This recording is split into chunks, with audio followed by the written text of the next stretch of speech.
JJ Solomon. This Corey Bradshaw, Mr. RTBA. Mr. These boys can't touch me on my worst day.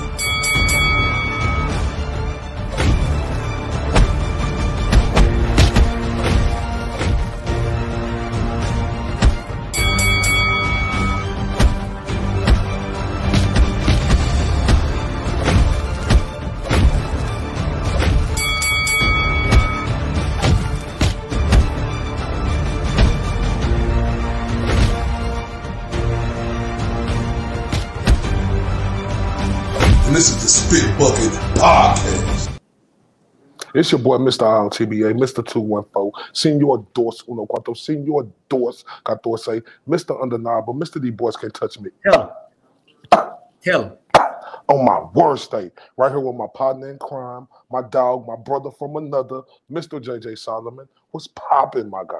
How are you, dog? This is a nice midday episode of the Spit Bucket Podcast, bro. I think this is our first ever midday show we ever did in life. I think so too, bro. It feels weird with the sunlight out and everything, work and all that stuff. But yeah, but what's so great about this mid show is the guests we have on today. Tell them about our guest. Long time contender.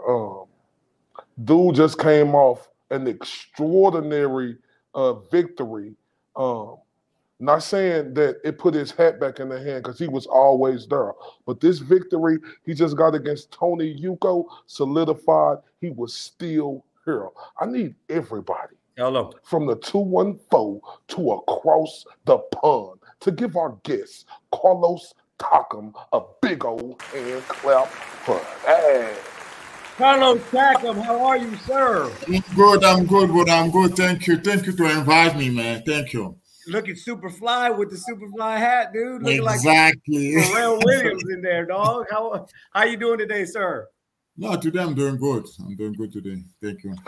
That's good, Carlos, man. I really appreciate, we really appreciate you, the Spit Bucket Podcast, for coming on here because as me covering boxing and JJ covering boxing and loving the sport of boxing, as long as we have been covering it, your name has been circulating for years as a top heavyweight contender. But before we get into that, Carlos, you had a big break early in your career when you won when you went to the 2003 All African Games and won the bronze medal. Can you tell me about that? Oh, that's a long time ago. 20 years, bro. 20 years. Wow. Oh, I don't know if I remember that. Where was that? Nigeria, something like that. I don't know if it was in Nigeria or it's Morocco. Yes, that was my first selection in Cameroon Team Olympic boxing. Yes, it was my first selection. And then it was my first time to go out in my country. Yeah, because that was in 2003. In 2004, you went to the Summer Olympics and qualified, winning the first ABA tournament in Morocco. I know that was huge for you. Yes. Yeah, you know, I started boxing like a joking, because I started boxing around 2002. Yes, 2002 I started boxing. It was it was so quick for me because I started boxing in 2002 and 2004 I was in Olympic game in Athena. Wow. So, I was in Olympic game for Athena. And then 8 months when I started boxing, after 8 months, I was Africa champion heavyweight. Wow. After 8 months. That's crazy.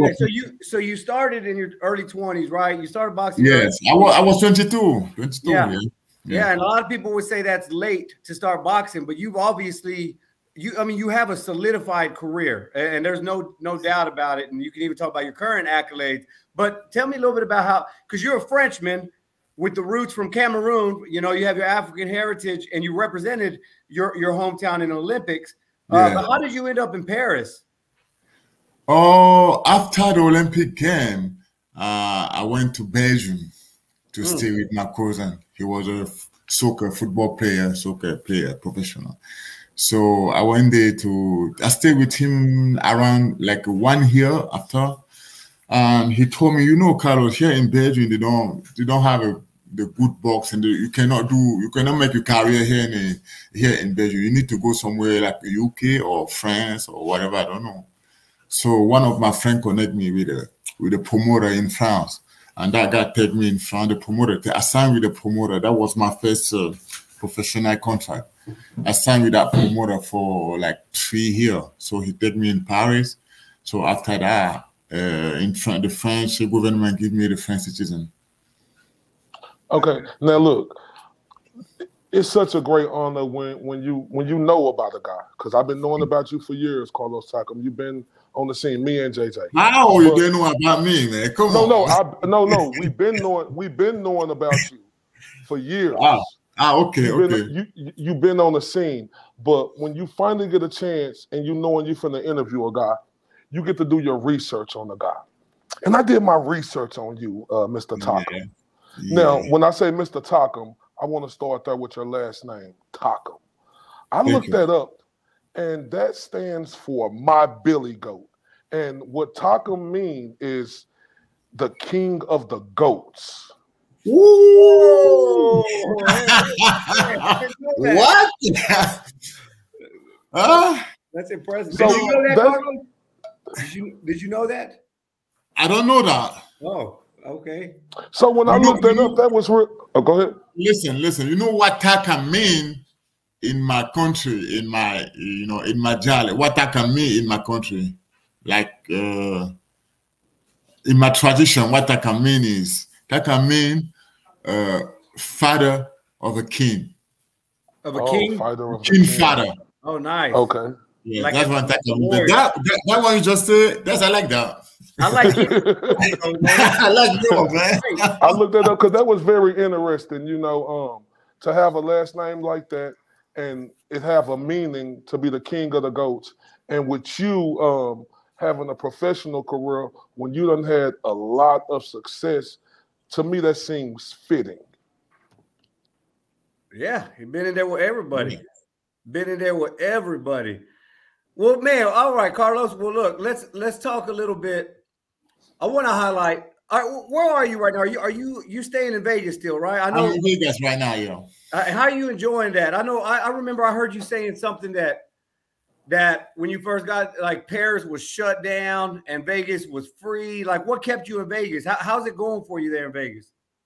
The first time when I come, not the first time, when I come here in the US, I was supposed to go to New York, right? But New York for me look like a Paris, I don't. Yeah, I feel you on that. It's too packed, and then you don't have a space, to go around like here in Vegas. So when I reached here in Vegas, I was like, the water was good, it was not free, it was not cold, it was hot. I say, oh, that's looking like Africa. I prefer to stay here than New York, I like Vegas.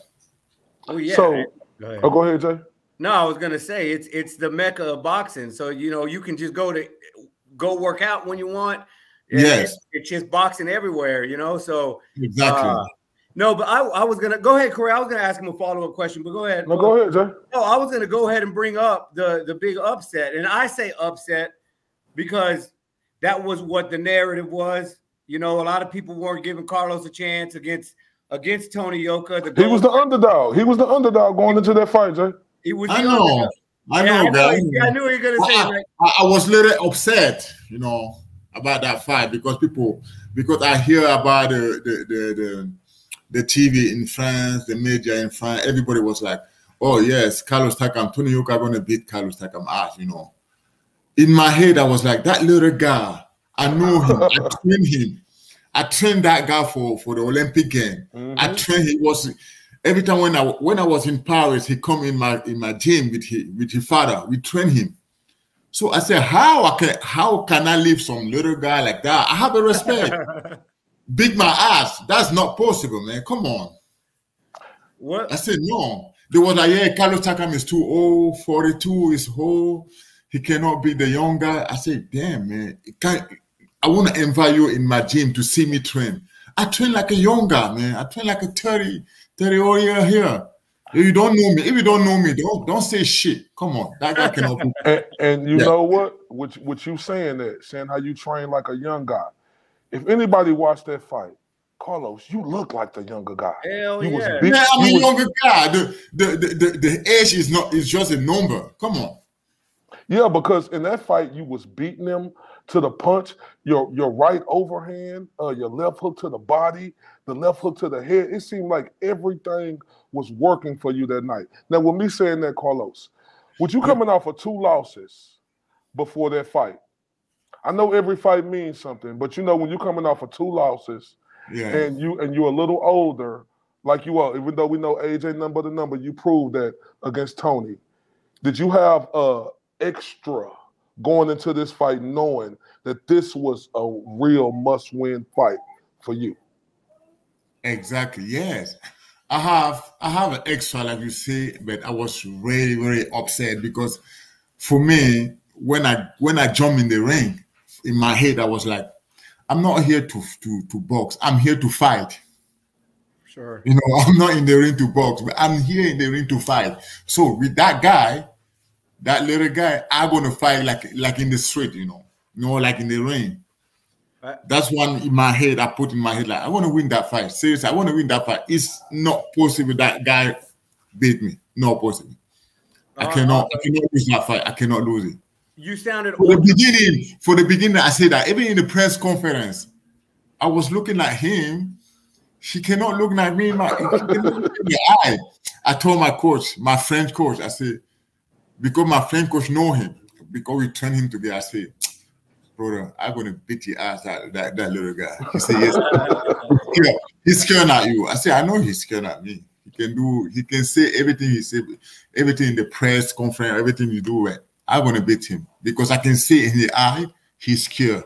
He's worried. I mean, he's been there and sparring. Yeah, he worried. He was worried. I can see in the eye he was worrying like, okay, how am I gonna do to beat that guy? You know. But see, but Carlos, you know, that's easy to say, but this was a big victory for you because this was a gold medalist. This wasn't just like any other guy. Even though you may have trained him and you may have worked with him before, people looked at you as a guy who they thought was older, probably over the hill.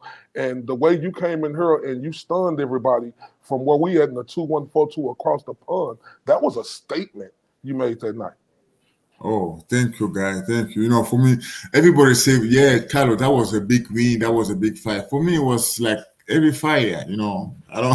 Because seriously, that guy is my small brother. I don't want to jump up, say, oh, yes, I just win that fight. It was a big fight, one of my big. No, it was not one of my big fight, but it was one of the fight I never be angry, you know, like. You know, like I'm gonna kill him, you know. I'm gonna tell you something, confidence. For that fight, my trainer in Paris said, okay, Carlo, what are you gonna do? You gonna put you down, knock you out? Or I said, no, I don't want to do that. I want to prove that people like I'm not like the old guy can make 10 rounds and then be like easy 10 rounds. I'm gonna make that 10 rounds. I don't want to shoot him. Because I was capable to shoot him.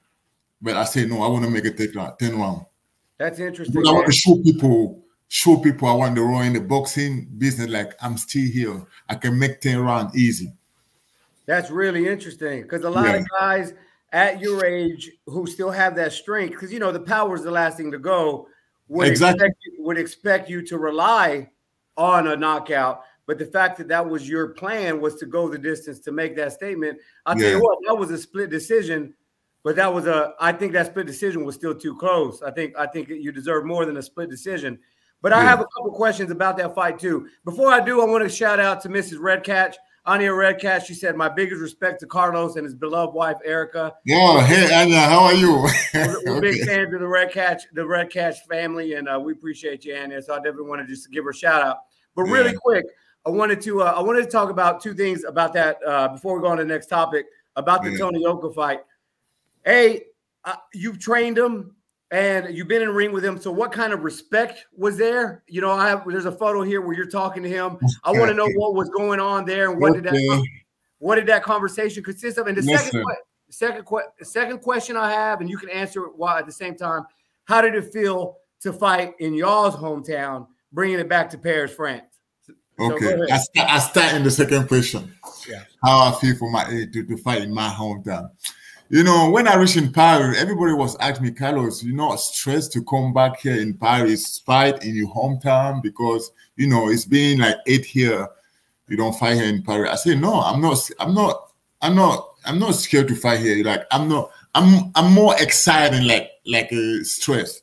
I was really excited because many people in Paris want me to come back and fight in Paris. You know, many people they want me, and then the thing is, everybody in France will write to me like, yes, Carlos, please, can you beat that guy ass because we don't like him. I said, why? Come on, man. He's your champion. He went to Olympic game. He bring the gold medal. Normally you're supposed to support all that or that guy, you know. So I was not. It was it's a good pleasure to come back in Paris fight. Seriously, because I meet my people, I meet my friend, my family. I was so happy to go back in Paris fight. That's so awesome. The second question, it was like after the fight. So I go see Tony, like you see in the picture. Yeah. I say, little brother, you know, I hear many things about you, but I don't know if it's true or not. You know where we come from, you know. I say since the Olympic Games. You never call me back. Like he said, yes, I'm sorry, I be busy. I say, no, not be sorry. It's good. It's life. I tell him like every time I hear the Tony in Las Vegas. He trained in Las Vegas, brother. When you come to Las Vegas, call me. Call me. You and me, we are brother. We can train together. I can show you people. I can bring you sparring. Just call me. One day I hear you in the TV, you say, yes, when you are French boxer or when you're a boxer, you come in US to train, nobody respect you because everybody, they don't know you. I say, brother, you know what? I want to tell you something. The first time I went to US, when I start training US, the gym I go to train the gym, and that gym, after 1 month, that gym was so packed because people would come there just to train with me. So when you come to US, we don't have a name. You come to US, they don't want to looking at you if you don't have a name.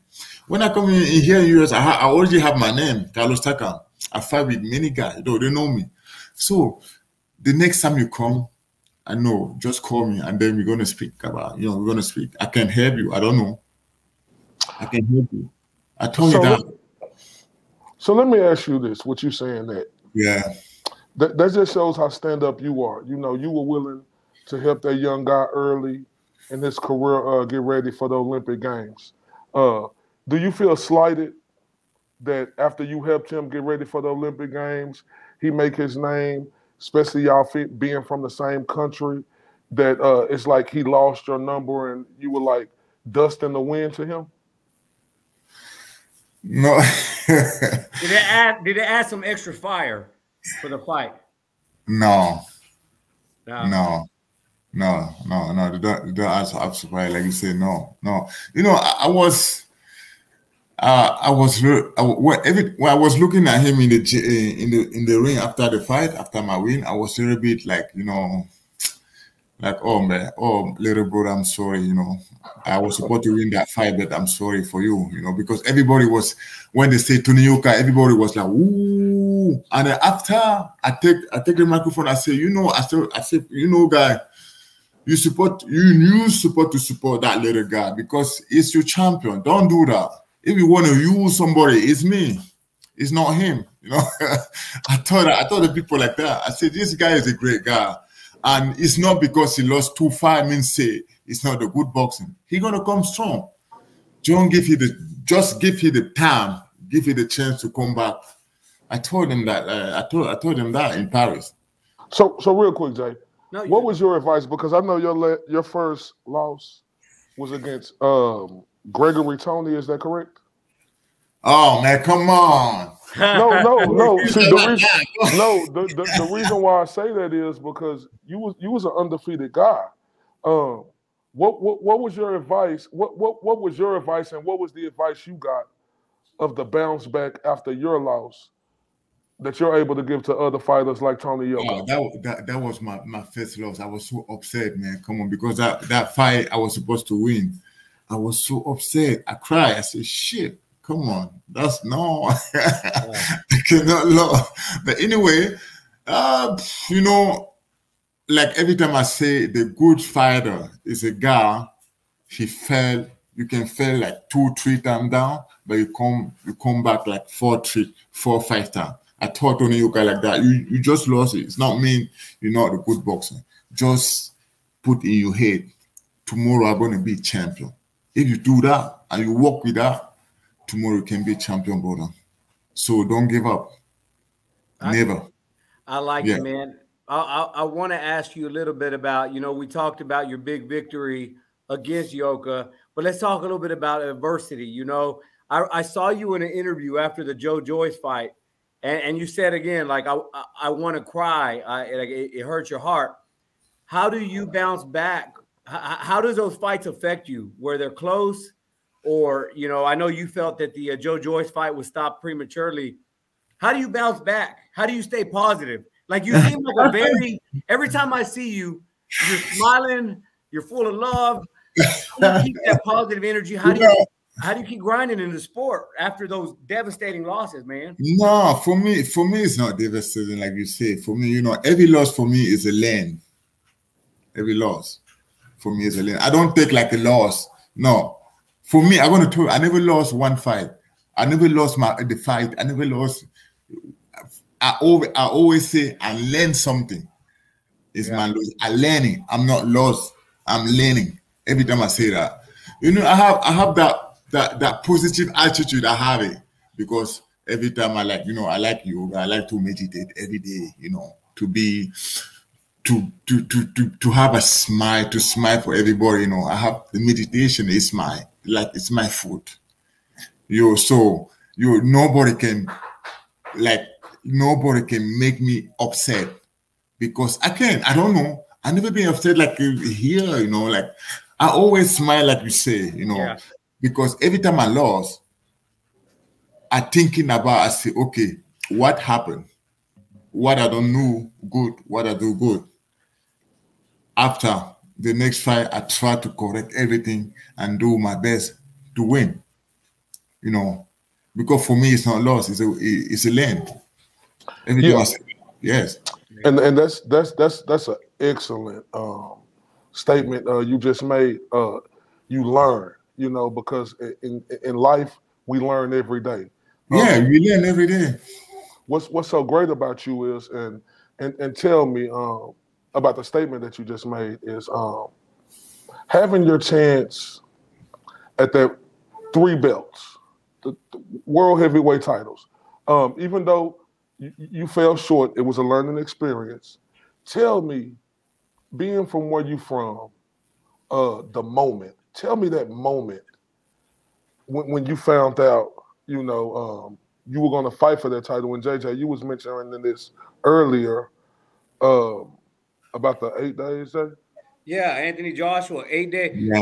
You know, it was 8 days, right? 8 days. It was 10 days. 10 days.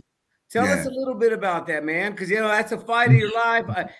First question, on top of Corey's question, like, you're fighting a dominant person like Anthony Joshua.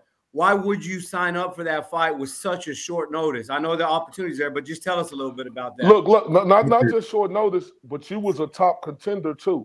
Like, I was a top contender. For sure. Yes, I was number 2. And number 1, Pulev, he cannot fight because they say he have an injury or something like that. And then they call me number 2. I say, okay. So I want to tell you the story about that fight. So when my promoter called me about that fight, I look at my coach, I say, oh shit, Tende, what are we gonna do? He said, Carlos, it's depending on you. I said, no, I can't. I'm sorry. So I call my promoter, I say, no, we can. That's too short.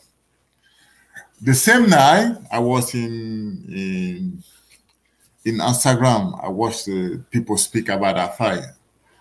I see some comment. Some guy say, yes, I just speak with Anthony. He say, if he fight with Carlos Takam, he gonna put it down like in 3 or 4 rounds. I like, what? Fucking shit. I call my coach. I said, coach, please, can you call the promoter? I'm gonna take that fight. Shit. Oh, I want to see that. I want to see that guy put me down in 4 rounds. Damn. He have 2 hands like me and 2 feet. He gonna put me, Carlos Takam. He don't know where I come from. I said, call the guy, call the promoter. I take the fight. He said, are you sure, Carlos? I said, call the promoter. I take the fight. So he called the promoter. The promoter said, yes, we take the fight. I said, okay, let's go. I make a sparring only 1 time for prepare the fight. That 1 sparring. Wow. Yeah, 1 fight. So when we go to UK after the press conference, I see Anthony Joshua pass. Like I say, hey brother, what's up? I say, yeah, good. And I say, yeah, good. Nice to meet you. I say, I want to ask you a question. So I heard that you say you're gonna beat me, like put me KO like in 2 or 3 rounds. She looking at me and she said, no, Carlos, I never say that. You know, I have for you, but I never say that. I said, I hear that, I see that. I said, no. She said, no, I never say that. I said, God damn, I already signed the contract. It's too late, you know. Oh shit. So let me ask you, Carlos. Yeah. Because you were at the peak of your career, you know. Do you regret that? No, fight on the 10-day no notice? way. I'm not regret that. No. No, but Right. the reason why I say that is because you were right there. And with a real 6 to 8 week or 10-week training camp, you could have been way more prepared I know. in 10 days. I know fighters say, oh, I'll be in the gym, we live in the gym. But it's not the same as when you're getting ready for a training camp that's go at least 6 to 10 weeks. That's the only reason why I asked, do you regret it? Because like you stated, you were number 2 at the time. You were a prime time player, and you went in that fight on a 10-day notice. It's no regret in that? Seriously, I'm not really regret that fight because I know if I have a time to prepare that fight, I can win. I can win it. I'm not really regret. The only thing, how they say, the only thing I regret is not have enough time to prepare that fight. Well, let's talk a little bit about that because I know you felt, I know you felt Joe Joyce was a premature stoppage, and I know you felt Anthony Joshua was a premature stoppage. Me personally, I think that the AJ was the Anthony Joshua fight was a little premature, and you were doing your thing in there. But let's talk about what you see in Anthony Joshua because he went off. He had those 2 losses against Usyk. He just had a win with a new trainer with Derek Lewis. Derek James, my bad. New trainer. What do you see in Joshua? Do you still think, based on what you felt in the ring and then what you saw after Usyk, how are you feeling about Joshua right now? Man, that is a big question, like you asked me, because my friend called me in Paris. He said, Carlos, have you watched the fight? I said, no. Which fight? He said, Andrew Joshua fight. I said, oh shit, I forget that he's gonna fight.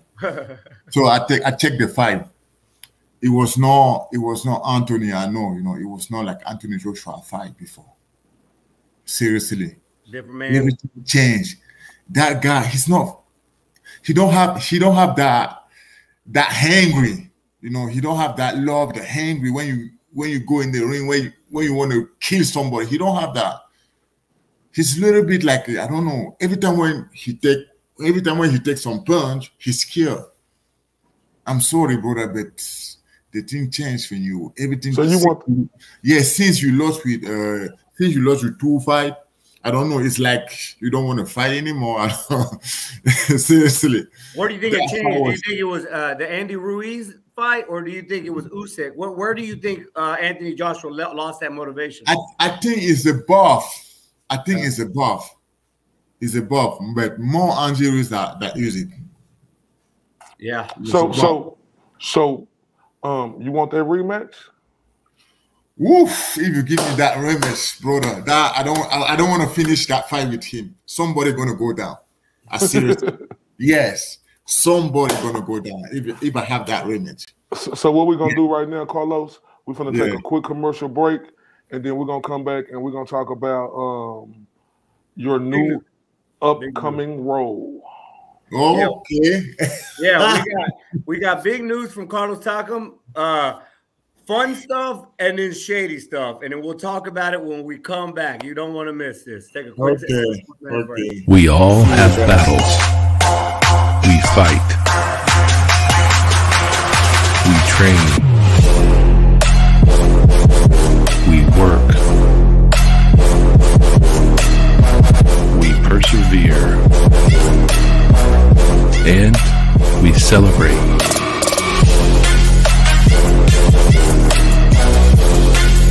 We are all one. I can't do anything if I can't walk in my prosthetic. It's a lot of pain that I feel throughout my day. It can be very intense. Now I just put that balm over it and it will heal up much faster and it will let the callus recover. That's amazing. It is a total game changer. I am hooked. I am absolutely, I'm just hooked. Life is hard. KO makes it better. KOCBD.com.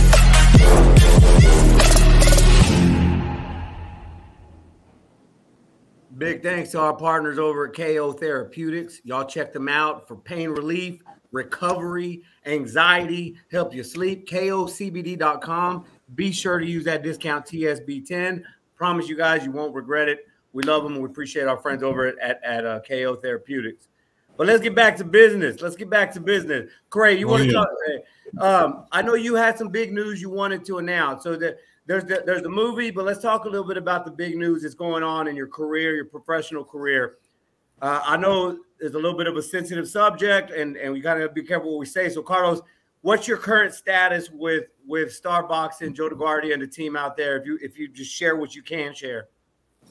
Yes, I can announce in everybody. Now I'm a free agent. I'm not with Start Boxing anymore. So me and Start Boxing, we have an agreement we settle the agreement. So Start Boxing let me go. So everything's good now. So I'm a free agent. I can fight with everyone I want, everybody I want. I can sign again with maybe the promoter, but I'm gonna see if I can sign with the promoter or not. But I prefer to be free, Yeah. And that's kind of huge, especially coming off this big victory, because even though you thought you already knew in your mind that you were going to be Tony Yoka, that's still a huge victory for everybody on the outside looking in. You yourself, the confidence you have within you, you knew the guy and you knew that you were going to go in there and handle your business. But everybody around the world, they had him the favorite. And with you coming off that big victory against him, now we knowing of this split, you are a hot commodity, especially the performance you put on in that ring that night. So with me saying that, I see a lot of guys on your resume, Carlos. But the one guy that I don't see on your resume, which I think will be a great fight, is Deontay the Bronze Bomber Wilder. Oh my God. Okay. Is that a fight that you would love? Yes. Do you let me ask you this, because you said the same thing. You said things about Anthony Joshua. I feel the same way you do about Anthony Joshua, the new Anthony Joshua, as I see Deontay Wilder. I feel the same way about Deontay Wilder. Would you look at Deontay Wilder and see them losses against Fury has made him a changed man? I don't know. Maybe the next fight, and Deontay Wilder, I can tell you I see something different. But now we don't know. We don't know. Yeah. Now we don't know. But that's a fight you want. Yes. That's a fight. How do you see that fight playing out? Oh, Deontay Wilder. We know Deontay Wilder is a powerful guy. He can give you just only one punch and then knock you out. But it's good. It's good. The way I come from, the way I come from, I always say, where I come from in Africa, we eat lion, right? Swim with the crocodile and fight with the gorilla. So yes, I can handle that. I'm not scared of Deontay Wilder. And to be honest, JJ, stylistically, he matches up great against Deontay Wilder, because the one thing I can say, when I look at them both fighters. The only edge I give Deontay Wilder at is the power. But other than that, I think Carlos Takam, in every aspect, boxing, technical wise, he's better at that. Deontay Wilder power is game changing. That's the reason why he is who he is. But I think stylistically, that's a great fight for you if you can avoid that big punch. For me, like you said, Deontay Wilder is a powerful man. But for me, I'm sorry, but Deontay, but he don't have no technique. Technicalities, and that's all. Don't have no technicality, nothing. Yeah, and I used to be my thing, but that his power has to be respected, obviously. Yes, exactly. I respect that. You have to respect. That guy have a power. I respect that. I'm not scared about that. And fight with somebody like him, but I want to do it. And we'd love to see. We saw him against Luis Ortiz. Luis Ortiz, an excellent technical boxer. He's got that Cuban background, and he gave him. Luis Ortiz in both fights was doing well. We saw what happened with Tyson Fury. So if you can figure out a way to minimize the chances of getting caught with that shot, it's wide open. And obviously, we've seen you go 10 rounds with the fresh legs with Tony Yoka. I want to take it back real quick, Carlos, and the reason I want to take it back is because. We had Ivan and Anya on the Spit Bucket when they were having their issues with Joe DeGuardia and Star Boxing. So again, I know that there's certain things you can't say, but I will say what they said. And can you let us know if that's a similar story what happened with you? This is big news. Carlos Takam is a free agent. So oh my gosh. Ivan was saying that essentially, there was some issues with the Broner fight, and Joe kind of came in and almost started demanding money, and it ruined the fight with Broner. Are you at liberty at all to talk about what type of issues you had with Joe and Star Boxing at all, without hurting your case or anything like that? Are you at liberty to talk and give details about that? I cannot. I respect you totally. And we can respect that, but I want to get back into the Deontay Wilder. I know you said this about Anthony Joshua. Well, you don't see this in Anthony Joshua. You don't see that. I feel the same way about Deontay Wilder. I don't feel he's still that same guy. I just don't. Yeah, but we cannot say that now. Before we see he fight, we need to see he fight, and then after you can say that. We never know. Yeah, yes. I mean that's true. I mean that's not. Give that guy a little bit of chance. We're gonna see his leg fight, and then we can speak that. It's not to discredit. It's not to discredit him. It's just the people here in the States. They love to disrespect Anthony Joshua and his losses. And they love the people here in the states where I'm from. I call them privileged Americans, right? They love to give Deontay Wilder all this credit when he made up a bunch of these excuses and said this and that. That's the only reason why I can. Go ahead. Every time I always say everything is in your mind. Fact. Because all that big guy like Anthony Joshua or Deontay Wilder, when they lose, they change, they be crazy, like they like new guys, like new people, like me. Because the way I come from, loss or win, I still the same. Absolutely. Not change. I still have a hungry to go fight. I still have a hungry to go win. I don't give a fuck, man. Come on. You beat me today, I give you the chance to come beat me tomorrow. I'm gonna see. You cannot beat me 2 times. No way. No way somebody beat me 2 times. No way. Talk your shit. Yes. No way. No. And I want to talk about that because Corey and I talk about this all the time. It's one thing to be a champion, but another thing that defines being a champion is how you handle those losses, right? We're talking about them. Anthony Joshua, Deontay Wilder, a couple of years ago, those guys were the 2 biggest names in the heavyweight division. They take their loss. And it's almost like they don't accept it. And if you don't accept it, you can't grow from it. We've seen 2 different boxers now that they lost.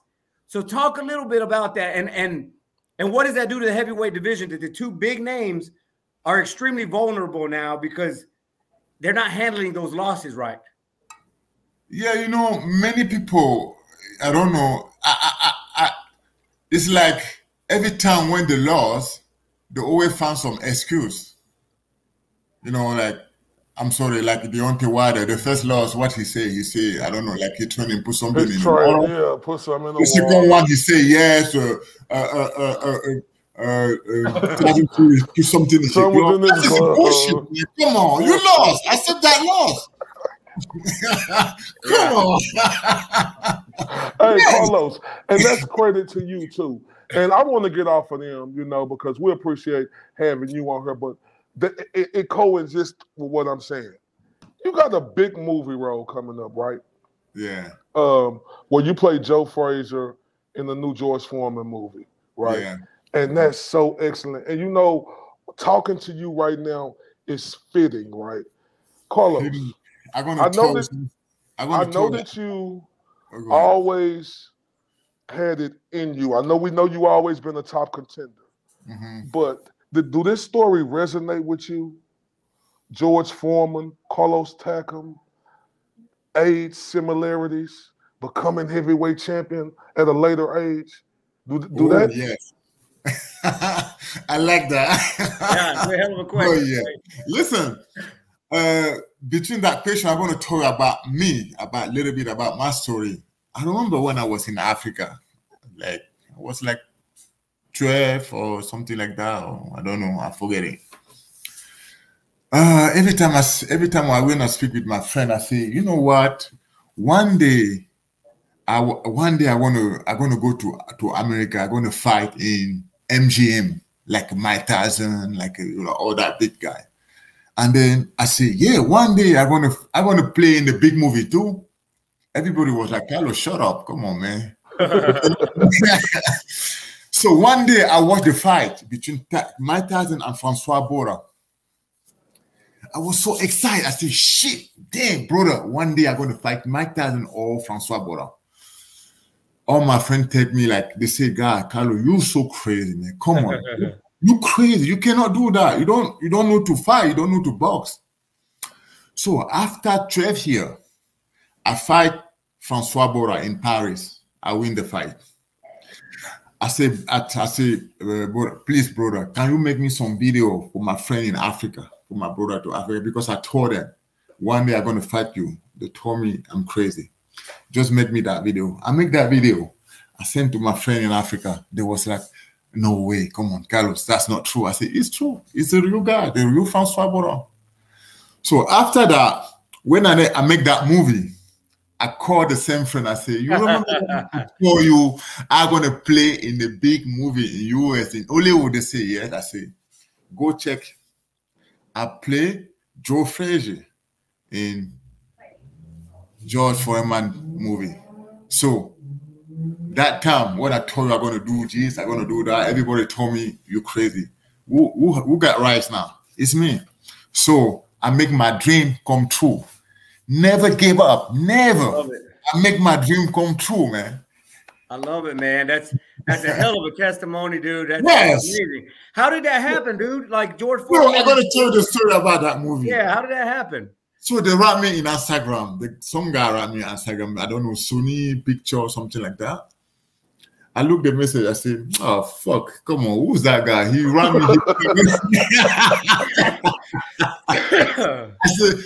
I said, you really think I'm going to call you in that number to ask you about? I said, fuck you. Come on. I said, please, don't bother me. I don't have time. Many people write me. He write me back. No, seriously. I said, damn it. I'm going to block you when you write me. I was curious. I take the phone number I give for my friend. I say, can you call that people? They say, movie, production, or that shit. I don't know. Just call them. I don't know. Maybe it's a joke. He called. After 2 minutes, he called me and said, oh, God damn, Carlos. Serious, man. That's a serious. I said, what is serious? It's not true. It's true. It's true. I speak with the producer, with the director, all that thing. It's true. Carlos, I was in Africa at that time because I went to Africa at that time. I said, they want to see you. They want to make a Zoom call tomorrow. I said, are you serious? It's not a joke. He said, no, Carlos, it's not a joke. And the next day we make a Zoom call. All the staff was there. I was like, okay. Wow. I was like, and then we speak. They want me to play. I said, okay, question. You have many boxers. You have many actors. So why me? I don't get it. Why me? And the guy said, yes, Carlos, we watch all you fight. The training for the guy he trained us for the movie. His name is Darrell Foster. He trained Will Smith to play Ali. Ali.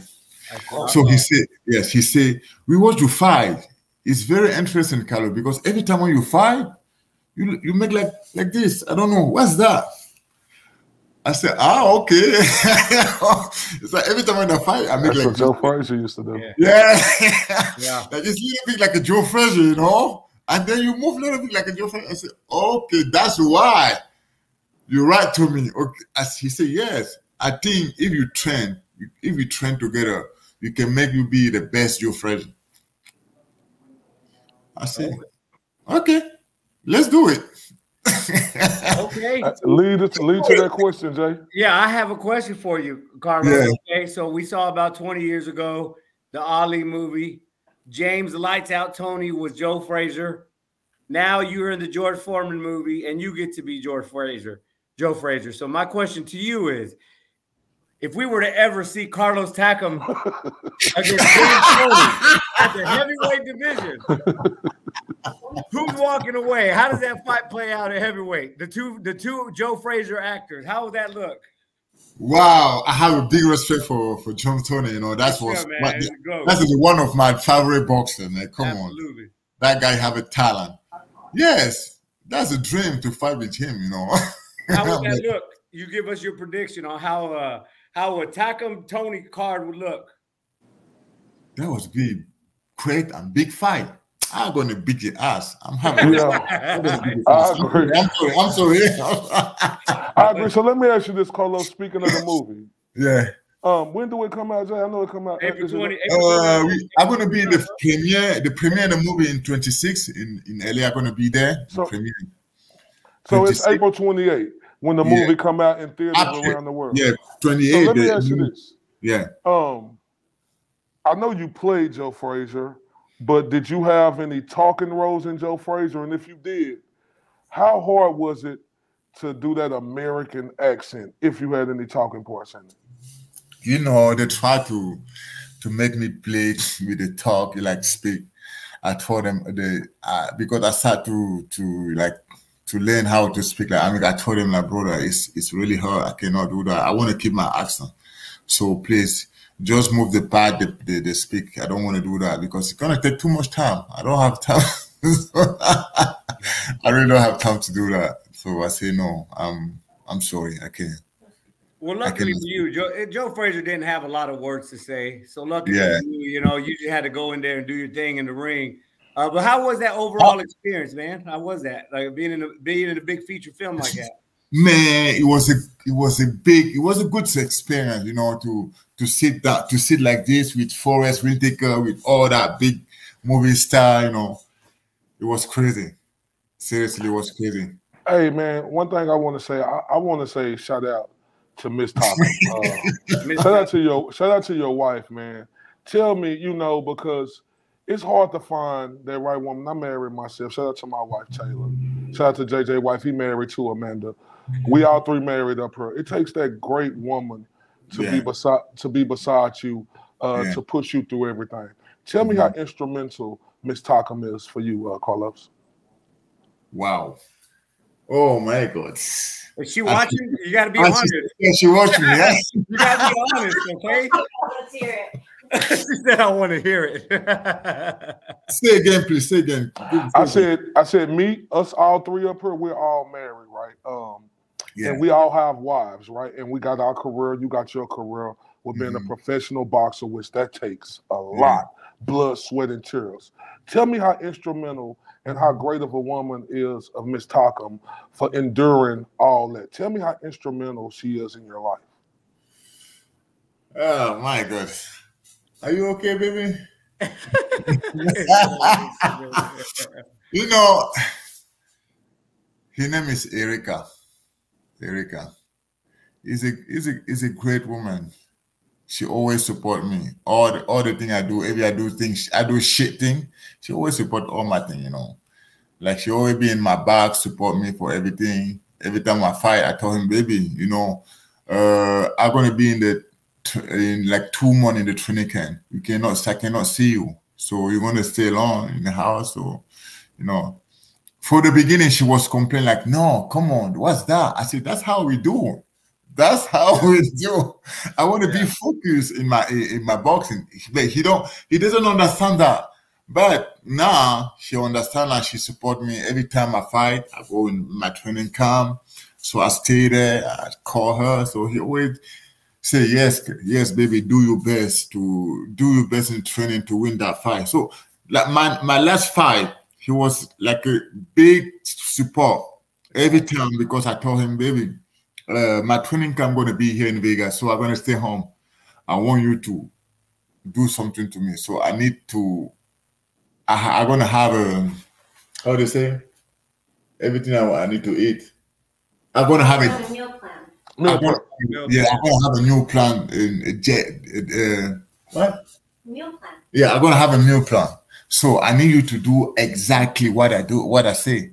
He said, yes, I'm going to be in your back, tell you everything you want, do exactly what you say. So she drove me, and then I lost like how many pounds? Something like 6 or 10 pounds, right? That's awesome. Yes. Awesome, because of her. Yeah, he tried to be he was like my nutritionist, you know. That's awesome, man. Yes. And you know, what's so awesome about that? We got friends. JJ, one of my best friends in the world. Got a lot of friends around, you know, but it's nothing like their wife because they the one who could really get your attention and tell you everything you don't want to hear and everything you need to hear. You know, it's crazy because the one I come from is a different culture. You know, it's not like because she's an American and I'm an African. It's not easy to, you know, to understand her. She like every time I go to tell him, you know, that's not how we do in Africa or that's not how we do in France. He said, yeah, now you're here in the US, you're not gonna do like in Africa. I said, no. No, you cannot change me. Come on. You cannot change me. I cannot do like America. Maybe I'm still here. I'm an African guy, you know. Every time we have a little argue with that, you know. And now she give me some little daughter. She give me some, you know, cute. That's beautiful, man. Yes, you know, I thank you, baby. That's awesome. And we thank her too, and talking to her too as well. So we appreciate you. We appreciate your wife. Yeah. Carlos, man, we're going to go ahead and wrap it up. But listen, we appreciate having you on, dog. You're welcome, man. You're welcome. We wish you the best. We hope to see you again. But you have anything you want to say to your No, real quick, Joe. Go ahead, Craig. Because I know you got to go, Carlos, but we got some big fights coming up. And one thing I love, because when I talk to a professional boxer, you know, I throw up the white flag because there's no way that me just commentating a sport that I know more than you. You got Gervonta Davis in your hometown versus Ryan Garcia coming up. Who you got in that fight? Gervonta Davis and Ryan Garcia. Oh man, I see Gervonta Davis win that fight. You know, Ryan Garcia. Yes, I know him, but it's not really. And then sometimes he do too much. You know. I hear people say that guy is a social media boxing, you know. I hear people say that guy is a social media boxing, but he's a good boxing, but seriously, all right, two quick more. We got Devin Haney versus Lomachenko coming up. Who you got in that fight? That's what I want to see. What? Oh my God. What? Seriously? Mm-hmm. Yeah, May 20th in Las Vegas. Oh, in New York or Las Vegas, right? I think it's a Madison Square Garden. Okay, Madison Square Garden. Wow. It's gonna be that young crazy boy, like, yes, I want to win everything, and that guy's like, yeah. Yes. Older, smarter, that's a really interesting fight. Whoa. Is it too close to call? But I think the Ukrainian guy gonna win. Yeah. Okay. Now one big one. I know we're on the short time. This is the big one. It's the rumors going up. You got Earl the True Smith Jr. against Terrence Bud Crawford. It's reports out there that's happening June 17th in Las Vegas. Who you got in that fight if it happened? Crawford. Why? Why you say why? Why you don't say why? I'm from Dallas. That's why, man. We from Dallas. He wants to hear. I'm from Dallas, Texas. Carlos Earl Spence is from Dallas, and we want to know. Why are you picking him? Is it a close fight, or do you think Crawford knocks him out? Crawford can knock him out. Crawford is a powerful guy. He's a technique guy. That guy. He fight like I don't know how to say. Oh shit! I like a street fighter. Yes. Yeah. Angry. He's angry. No. Yeah, he's angry. Yeah, he fights. Every fight. I think every fight he fight like he's angry. Crawford. Yeah. And last question, Carlos. We know you just fought on. I think it was March the 11th. Do you have a timeline when your next fight maybe will be? Or when you want to fight? Well, hold on. On top of that question, well, real quick, just to add to that question, since you're a free agent now, have you had conversation with any promoters? And then to follow up on Corey's question, like, is that leading to any discussions with any contenders, any big names out there, or what does the future look like for you, Carlos? I don't have a discussion with any promoter, but I know that they write me. Many people write me, so I doesn't write back now. So I told them, like, give me time to rest, to take care of my little daughter, take care of my family after I'm going to come back, You know what part I want to see you in? And then the same time, I'm going to start to organize my show in Africa. Okay. Because I want to start to promote the boxing in Africa. That's nice. It's nice. So this next 4 months, I'm going to start in Rwanda. After Rwanda, I'm going to go to Congo. After Congo, I'm going to be to Guinea. After Guinea, I'm going to be to Cameroon. After Cameroon, I'm going to be to Senegal. So to start to promote the boxing in Africa, give the chance for that little boy in Africa to dream like me, to have a dream like me. And I'm not going to lie, the one fight I want to see you fight, it's not the young guy who fighting this Saturday, but it's Big Baby Miller. That's one fight I would love to see you in. You know what? That's crazy because Big Baby Miller, I see him in UK like 4 years ago. I start to follow him like 4 years ago. And then it's been a 2 day, I see that guy start to follow me. I don't know why. Maybe we're going to fight together. Maybe, I would like to fight him too. Yes, that's a great fight. That's a great fight. That's a great fight. That's a good matchup. Listen, I'm going to write to him. I'm going to say, yeah, brother, what's up? Let's do business together. Hey, we'll clip this video out, and then we'll tag him on it, and then we'll tag you on it, and then just check it out. Let's say, let's do it, all right? Let's do it. Exactly. Yes. Do it. All right, you hear that, Corey? We're gonna tag them both on here. Big Baby and Carlos Takam, the king of the goats. The king of the goats, Takam. Go on, close it out, Jay. Go on, close it out. All right, I'm gonna go ahead and close it out, but correct. I gotta close it out. Yeah. Oh, I need to go. I just want to see who you blame real quick on the Fury Usyk thing. Oh, Fury is a special guy. If you know Fury, you're gonna know that guy is a special guy and a crazy guy. Special and crazy. You never know what Fury gonna do. You never know exactly what he wanted. Sometimes he say that, he do a different thing. So yeah. No, I don't know why they put off that fight, because everybody was talking about the fight and now they're not gonna do why. I don't know. But that fight,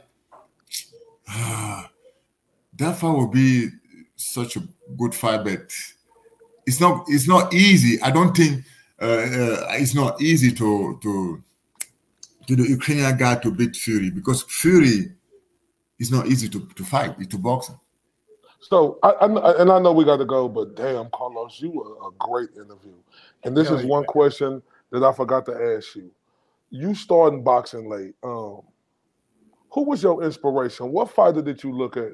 It's easy to say a Mike Tyson or something, but is there a particular fighter that you looked at? Yes. Every time they ask me about that question, people think I'm going to say Mike Tyson or Muhammad Ali, or I don't know. But they're surprised. My fighter, the guy I always watch, I want to be like him. So my inspiration is Sugar Ray Leona. It's interesting, man. Yeah, it's interesting. Yeah, he's one. He's not the heavyweight. Yeah, he's not. He's a little. He's a little guy, man. Well, cool, dog. Well, listen. I know we need to wrap this up, dude. We appreciate you so much. One more time, everybody go check out the movie coming out April 28th, Big George Foreman. We get to see our boy Carlos Takam. Hey, Carlos, if there's anything we could do to help with your African shows, do not hesitate to holler at us, bro. Like, we love you. Yes, man. Thank you, man. Listen, when I'm going to put everything down, I'm going to write you to, if you can make my promotion, you know, like little promotion for that show in Africa, because the thing I want is just want to help that little guy in Africa to have a dream like me. And then with my association, with my foundation in Africa, we work a lot with, because I build, it's 4 years ago, I built a school to Africa with the little kid, you know. So I continue to work in Africa to make something in the education and then sport. That's one I really want to make a promotion, to make a promotion of boxing in Africa. Everywhere in Africa, not only in Cameroon, you know, everywhere in Africa. Yeah, everywhere. Yes, yeah. My project in Africa is boxing and education. Well, that's awesome, man, and we love that you're giving back to your roots, dude. That's what it's all about. So once again, Corey, any closing thoughts? Hey, man, I just appreciate you, Carlos. Appreciate your wife. Congratulations on your baby girl, man, and we look forward to talking to you soon. Thank you. I hope so. See you next time, bro. See you guys next time, man. Y'all take it easy. We appreciate you guys. Thank you. Y'all later. This is JJ Solomon. This is Ray Bradshaw, Mr. RTB, and Mr. These boys can't touch me on my worst day.